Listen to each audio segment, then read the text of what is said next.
बाद में पत्रकार धीरेन्द्र सिंह समेत 14 लोगों को अपने फार्म हाउस में बेरहमी से कत्ल कर उनके शव को टुकड़े टुकड़े करने के दोषी राजा कोलंदर केस में आज इलाहाबाद की अदालत फैसला सुनाएगी। पर विरोधियों ने फंसाया है, न उसका फिंगरप्रिंट हुआ है, न उसका डीएनए टेस्ट हुआ है, किसका है खोपड़ी ये भी तो दिखाएंगे। तो ये कहानी है सन 2000 यूपी इलाहाबाद की।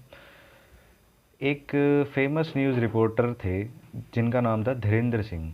वो काफ़ी ज़्यादा एक लवली पर्सन थे, काफ़ी ज़्यादा रिस्पेक्टफुल थे। उनकी फैमिली जो थी वो फार्मिंग का काम करा करती थी।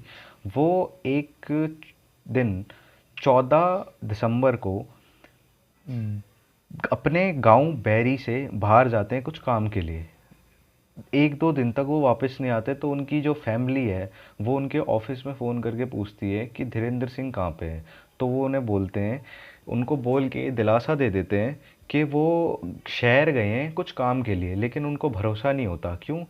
क्योंकि धीरेन्द्र सिंह जब भी ऐसे शहर में जाते थे अपने काम के लिए, तो वो अपनी फैमिली को हमेशा बता के जाते थे कि वो शहर जा रहे हैं अपने कुछ काम के लिए। लेकिन 16 दिसंबर को उनको जब धीरेन्द्र सिंह वापस नहीं आते, तो जाके वो पुलिस में रिपोर्ट लिखवा लेते हैं कि धीरेन्द्र सिंह अभी तक नहीं आए हैं, और पुलिस वाले उनकी तहकीकात चालू कर देते हैं। क्यों? क्योंकि धीरेन्द्र सिंह जो थे एक फेमस चीफ रिपोर्टर थे, और उन एरिया में मतलब गांव की साइड एरिया में चीफ रिपोर्टर इनकी बहुत ज़्यादा वैल्यू होती है एज़ कम्पेयर टू शहरों के। तो पुलिस वाले धीरेन्द्र सिंह की तलाश करना शुरू कर देते हैं, क्योंकि पुलिस वालों के ऊपर भी बहुत ज़्यादा प्रेशर बन रहा होता है इस टाइम पे। तो इसी तलाश में पुलिस वालों को ये पता लगता है कि सिर्फ धीरेन्द्र सिंह नहीं, करीब करीब 13 से 14 लोग इस टाइम पीरियड में औरंगाबाद से आसपास में गायब हुए हैं। तो पुलिस उन सब की सर्च शुरू करती है, और 19 दिसंबर को वो धीरेन्द्र सिंह के कॉल रिकॉर्ड्स निकालती है। जब उन्हें कुछ नहीं मिलता तो वो 19 दिसंबर को धीरेन्द्र सिंह के कॉल रिकॉर्ड्स निकालती है, और उन्हें मिलता है कि रात को 1 बजे धीरेन्द्र सिंह ने एक कॉल किया था और एक कॉल रिसीव किया था। तो वो कॉल था फूलन देवी का। फूलन देवी वहीं पे ग्राम सभा के इलेक्शन लड़ा करती थी, और उन्होंने इलेक्शन पुलिस वाले फूलन देवी से पूछते हैं कि आप धीरेन्द्र सिंह को जानते हो, लेकिन फूलन देवी साफ साफ उस टाइम पे मना कर देती है कि वो किसी भी धीरेन्द्र सिंह को नहीं जानते। तो वो उनके हस्बैंड राम निरंजन को पूछताछ करती है कि क्या आप जानते हो धीरेन्द्र सिंह को। तो राम निरंजन कहते हैं कि हाँ, वो उनके दोस्त थे, क्योंकि उनकी जो वाइफ थी फूलन देवी वो चुनाव लड़ा करती थी, तो और वो रिपोर्टर थे, तो इसी सिलसिले में उनसे वो कभी कभी बात कर लिया करते थे, लेकिन वो कभी भी उनके घर नहीं आए थे। अब पुलिस को कहीं से भी कोई क्लू नहीं मिलता, तो पुलिस जो उन कुछ सालों के अंदर मिसिंग लोग थे उनकी फाइलें ओपन करती है कि कौन कौन मिसिंग हुआ था। तो सबसे पहले जो इंसान मिस हुआ था उनका नाम था कालीचरण श्रीवास्तव, फिर संतोष जो कि टाटा सुमो चलाते थे, और एक मोनी करके जो कि डार्क मैजिक करा करता था, यस, मनोज सिंह अलग। और भी इसके अलावा भी काफ़ी सारे लोग जो थे वो मिस हुए थे। इन सब में कोई भी चीज़ कॉमन नहीं थी, ना ही ये किसी एक दूसरे के दोस्त थे, ना ही ये एक दूसरे के दूर दूर तक कोई रिश्तेदार नहीं था। इनके अंदर सिर्फ एक चीज़ कॉमन थी, वो था राम निरंजन। वो इन सभी का दोस्त था। तो पुलिस अगले क्लू के लिए राम निरंजन की कॉल रिकॉर्डिंग निकालती है, कॉल लॉग्स निकालती है, और वो ये देखती हैं कि राम निरंजन जो है उसका असली नाम था राजा कोलिंदर। उसने अपना असली नाम पुलिस वालों को नहीं बताया था, छुपा के राजा कोलिंदर 1962 इलाहाबाद में पैदा हुए थे। वो एक कोल ट्राइब से बिलोंग करते थे, और बहुत ही ज़्यादा मिडिल क्लास फैमिली से बिलोंग करते थे। वो गवर्नमेंट डिपार्टमेंट में एज अ ड्राइवर काम करते थे। पुलिस वालों को उन पे इसलिए शक हुआ क्योंकि एक ड्राइवर होने के बाद भी उनके पास एक बहुत महंगी ग्रीन कलर की टाटा सूमो थी। वो बहुत ज़्यादा एक पावर हंग्री इंसान था, और बहुत ज़्यादा वियर्ड इंसान था। उसने शादी के बाद अपनी बीवी का नाम गोमती देवी से फूलन देवी कर दिया था, बिकॉज फूलन देवी पता ही होगा आप सबको एक बहुत ही पावरफुल लेडी थी, इसलिए वो अपनी वाइफ से भी ना पावर फील न करना चाहता था। वो एक राजा जैसा जीना चाहता था। उसके 3 बच्चे थे, 2 लड़के और 1 लड़की, और उनका भी नाम उसने एक बहुत ही वियर्ड अजीब सा रखा हुआ था, जो कि आजकल कोई माँ बाप अपने बच्चों का नाम इस तरीके से नहीं रखेंगे। एक का नाम था अदालत, एक का नाम था ज़मानत और एक का नाम था आंदोलन।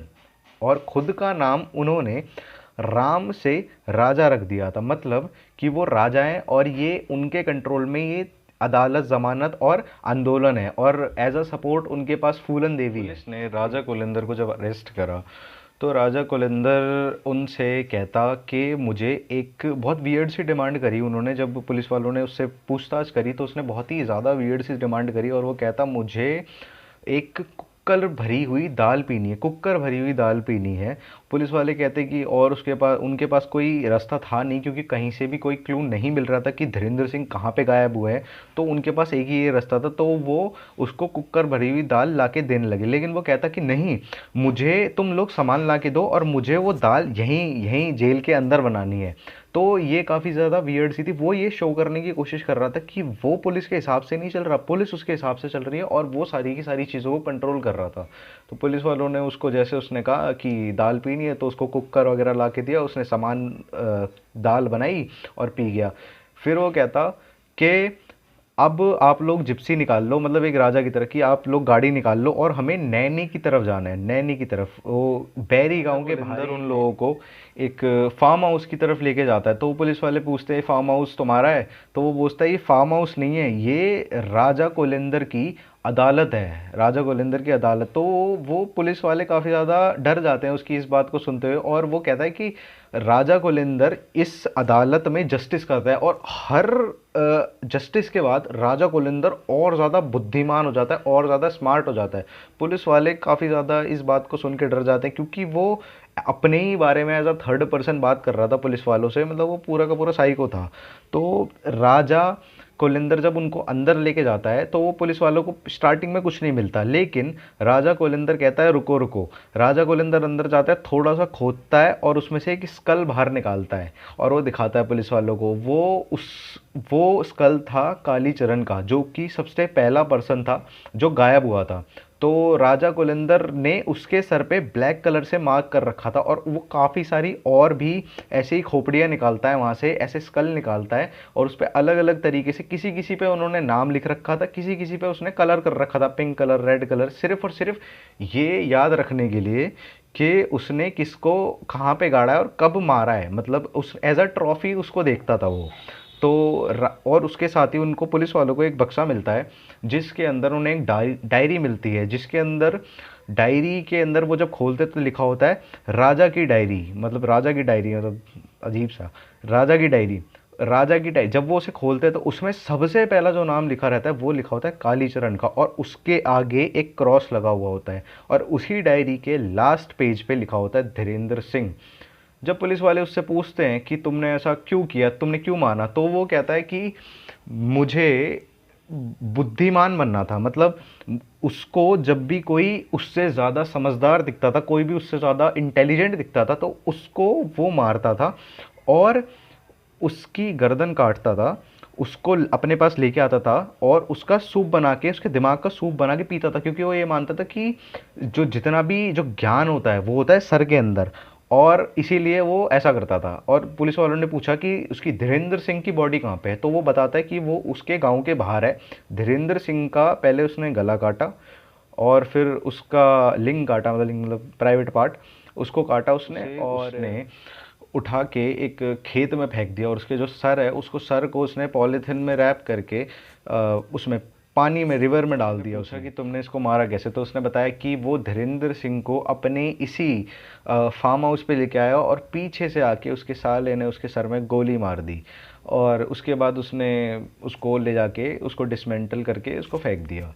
तो अब राजा कुलेंदर को आफ्टर 11 साल के बाद उसको 2012 मार्च में लाइफ इम्प्रिजनमेंट की सज़ा सुना दी गई है, और वो नैनी जेल में अभी भी है। जो चुनाव जीतने पर विरोधियों ने फंसाया है, न उसका फिंगरप्रिंट हुआ है, न उसका डीएनए टेस्ट हुआ है, किसका है खोपड़ी, ये भी तो दिखाएंगे।